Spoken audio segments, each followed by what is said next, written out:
क्या आप जानते हैं भगवान शिव मक्का में कैसे कैद हो गए? आज मैं आपको एक ऐसी कहानी सुनाने जा रही हूँ जो समय की धुंध में कहीं छिप गई है। एक ऐसा रहस्य जिसे जानने के बाद आपका दिल कांप उठेगा और आंखों में आंसू आ सकते हैं। यह कहानी है महाकाल के मक्केश्वर मंदिर की, उस शिव की जो आज भी मक्का की पवित्र भूमि में मौजूद है लेकिन कैद है। आज की कथा अत्यंत ज्ञानवर्धक और प्रेरणादायक है। कथा शुरू करने से पहले आपसे एक विनम्र निवेदन है। शास्त्रों में कहा गया है कि अधूरी छोड़ी गई कथा दुख और पाप का कारण बनती है, इसलिए इसे अंत तक अवश्य सुनें। और अगर आप अपनी माँ से सच्चा प्रेम करते हैं तो वीडियो को लाइक और सब्सक्राइब करें और कमेंट में माँ लिखना ना भूलें। तो आइए बिना किसी विलंब के आरंभ करते हैं आज की कथा। बात उस समय की है जब यह पृथ्वी आज जैसी नहीं थी। त्रेता युग का स्वर्णिम धूप में जब धर्म का सूर्य आसमान के मध्य में चमक रहा था, तब सारी पृथ्वी एक ही संस्कृति, एक ही आध्यात्म से जुड़ी हुई थी। उस समय अरब की धरती आज की जैसी रेतीली नहीं थी। वहाँ हरे भरे बगीचे लहराते रहते थे, नदियाँ कलकल करती बहती रहती थी और उस पावन भूमि के मध्य में स्थित था एक अद्भुत मंदिर, मक्केश्वर महादेव मंदिर। हाँ, वही मक्का जहाँ आज लाखों लोग तीर्थ यात्रा करने जाते हैं। लेकिन क्या आप जानते हैं उस स्थान का वास्तविक नाम था मक्केश्वर। यह शब्द संस्कृत से आया है। मोक्ष प्लस ईश्वर यानी मोक्ष देने वाले ईश्वर। कहते हैं कि जब सृष्टि के आरंभ में धर्म की स्थापना हो रही थी तो भगवान शिव ने स्वयं इस स्थान को चुना था। यहाँ उन्होंने एक स्वयंभू शिवलिंग की स्थापना की थी। यह उस दिव्य शिवलिंग की महिमा का वर्णन कैसे किया जा सकता है। वो श्वेत रंग के संगमरमर जैसा था जो स्वयं प्रकाशित होता था। रात्रि के समय तो मानो आकाश का चांद पृथ्वी पर उतर आया हो। उसकी दिव्य आभा से पूरा मक्केश्वर नगर जगमगाता था और जब सुबह होती तो सूर्य की पहली किरणें उस शिवलिंग पर पड़ती तो ऐसा लगता मानो स्वयं महाकाल अपने तेज से पूरे ब्रह्मांड को आशीर्वाद दे रहे हो।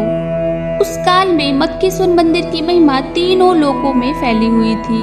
न केवल मनुष्य बल्कि देवता, गंधर्व, किन्नर सभी यहाँ दर्शन करने आते थे। इंद्रदेव जब भी कोई महत्वपूर्ण निर्णय लेना होता था तो पहले मक्केश्वर महादेव के सामने आकर प्रार्थना करते थे।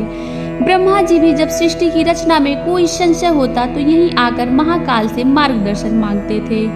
और माता पार्वती उस दिव्य दृश्य को हर पूर्णिमा की रात्रि में आदिशक्ति स्वयं यहाँ आती थी। उनके चरणों की मधुर ध्वनि से पूरा मक्केश्वर नगर गूंज उठता था। वो दृश्य देखने लायक था। चांदी जैसी उजले वस्त्र पहने, अपने माथे पर चंदन का तिलक लगाए, हाथों में रुद्राक्ष की माला लिए माता पार्वती शिव जी की परिक्रमा करती थी। माता पार्वती शिव जी की परिक्रमा करती और तब पूरा मंदिर दिव्य संगीत से भर जाता। जी हाँ, उस समय अरब में रहने वाले लोग शिव भक्त थे। उनकी भाषा में भी संस्कृत के शब्द मिले हुए थे।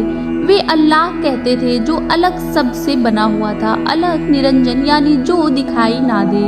वे 5 समय उनकी पूजा करते थे। सुबह सूर्योदय से समय, दोपहर शाम तक सूर्यास्त तक, और वक्त रात में भी आधी रात को भी पूजा करते थे।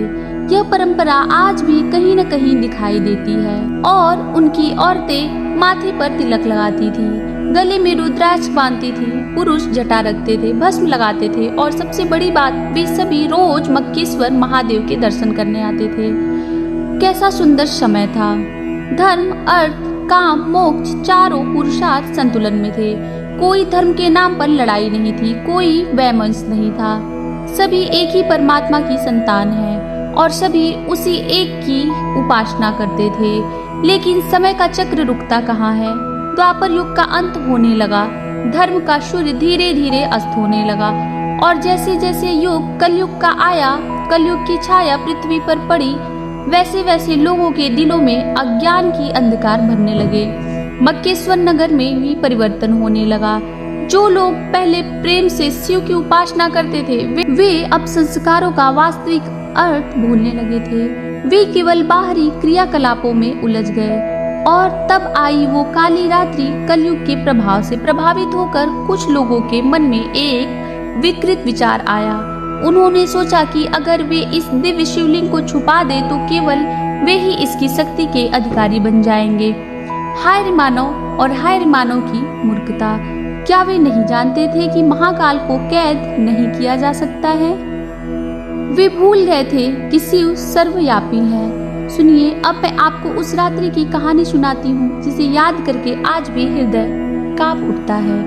अमावस्या की वह काली रात थी। तारे भी मानो छुप गए थे डर के मारे। हवा भी नहीं चल रही थी, मानो प्रकृति सांस रोककर बैठी हो। मक्केश्वर मंदिर में शिवलिंग अपने दिव्य आभा से चमक रहा था, लेकिन उस रात वहां कोई भक्त नहीं आया, क्योंकि कुछ स्वार्थी लोगों ने एक षड्यंत्र रचा। वे चुपके से मंदिर में घुसे। उनके हाथों में बड़े बड़े पत्थर थे और उन्होंने उस पवित्र शिवलिंग के चारों ओर एक काला कक्ष बना दिया। जब पहला पत्थर शिवलिंग के सामने रखा गया तो पूरी पृथ्वी कांप उठी। जब दूसरा पत्थर रखा गया तो आकाश में बादल गरजे, और जब तीसरा पत्थर रखा गया तो देवताओं के आंसू बारिश बनकर बरसे। लेकिन वे अज्ञानी लोग समझ नहीं सके। उन्होंने सोचा कि यह सब प्राकृतिक का देन है। वे अपने काम में लगे रहे और अंत में जब उन्होंने शिवलिंग को पूरी तरह से छुपा दिया तो एक दिव्य आवाज आसमान से आई, हे मूर्खों, तुमने जो किया है उसका फल तुम्हें और तुम्हारी आने वाली पीढ़ियों को भुगतना पड़ेगा। मैं यहाँ से जा नहीं रहा, बल्कि तुम ही मुझे दूर कर रहे हो। उस आवाज की गूंज से पूरा मक्केश्वर नगर हिल गया, लेकिन उन अंधे लोगों ने इसे भी नजरअंदाज कर दिया। उस रात्रि का दर्द कैसे बयान करूं जब भगवान शिव को उनके ही भक्तों ने कैद कर लिया। तो स्वयं महाकाल के भी आंसू बह रहे थे। वे आंसू पत्थरों पर गिरे और वे पत्थर काले हो गए।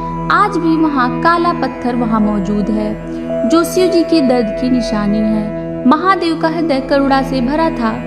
वे जानते थे कि यह सब कुछ कलयुग का प्रभाव है। उनके प्रिय भक्त अज्ञानवश यह कर रहे हैं, लेकिन उन्होंने श्राप तक नहीं दिया, बल्कि दया दिखाई। उन्होंने सोचा कि मैं यहाँ से चला जाऊं तो यह सभी अनाथ हो जाएंगे।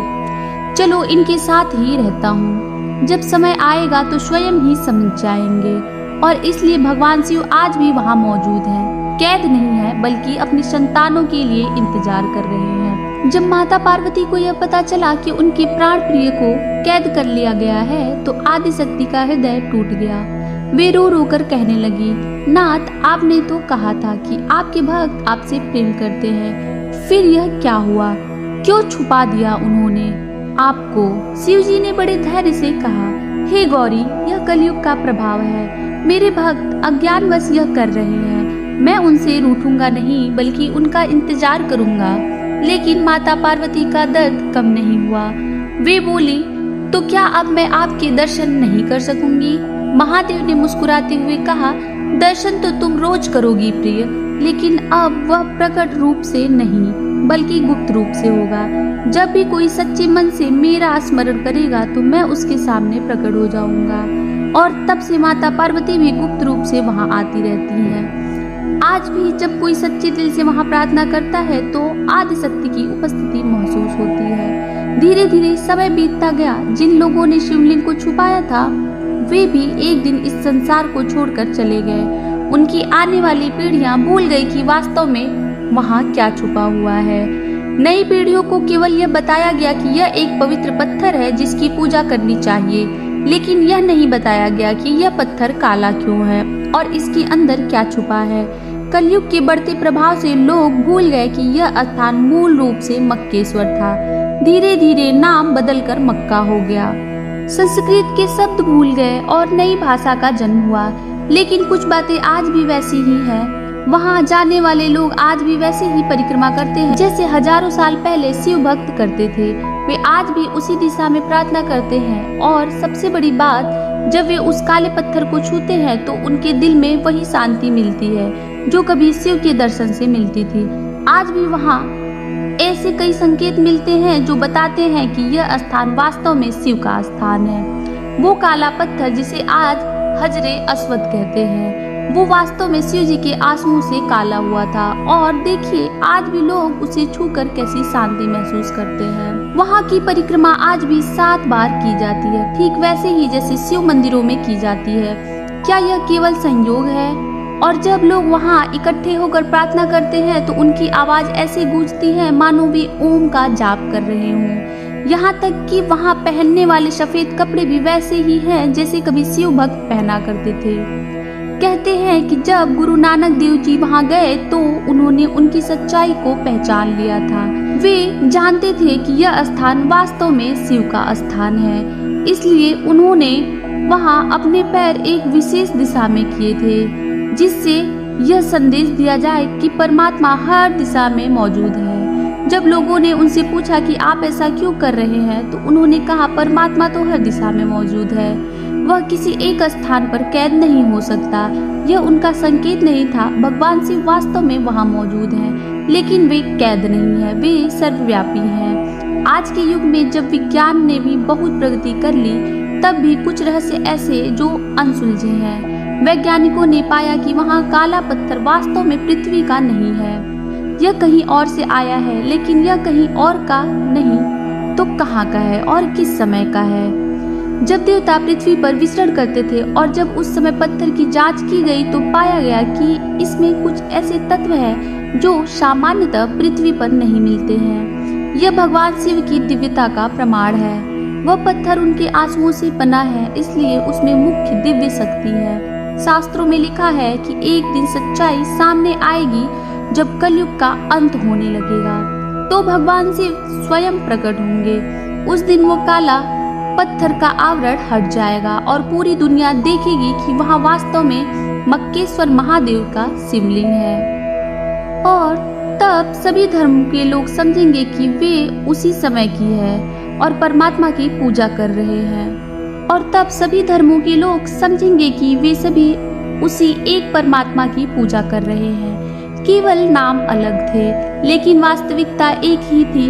वो दिन खुशी का होगा क्योंकि जब धर्म के नाम पर होने वाली सभी लड़ाइयाँ खत्म हो जाएंगी। सभी एक दूसरे को भाई भाई की तरह गले लगाएंगे। और जानते हैं भगवान शिव आज भी वहाँ से एक ही संदेश दे रहे हैं। वे कह रहे हैं कि मेरे प्यारे बच्चों, मैं यहाँ तुम्हारे लिए ही हूँ। तुम मुझे किसी भी नाम से पुकारो, मैं सुनता हूँ। तुम मुझे कहीं भी खोजो, मैं मिल जाऊंगा। मैं तुमसे नाराज नहीं हूँ कि तुमने मुझे छुपा दिया, क्योंकि मैं जानता हूँ कि यह कलयुग का प्रभाव है। लेकिन अब समय आ गया है कि तुम सच पहचानो। धर्म का मतलब प्रेम, करुणा, दया। धर्म का मतलब यह नहीं कि तुम आपस में लड़ो। मैं चाहता हूँ कि तुम सभी मिलकर इस संसार को स्वर्ग बनाओ। आज के युग में जो लोग भगवान शिव की भक्ति करते हैं उनके लिए यह कहानी एक सबक है।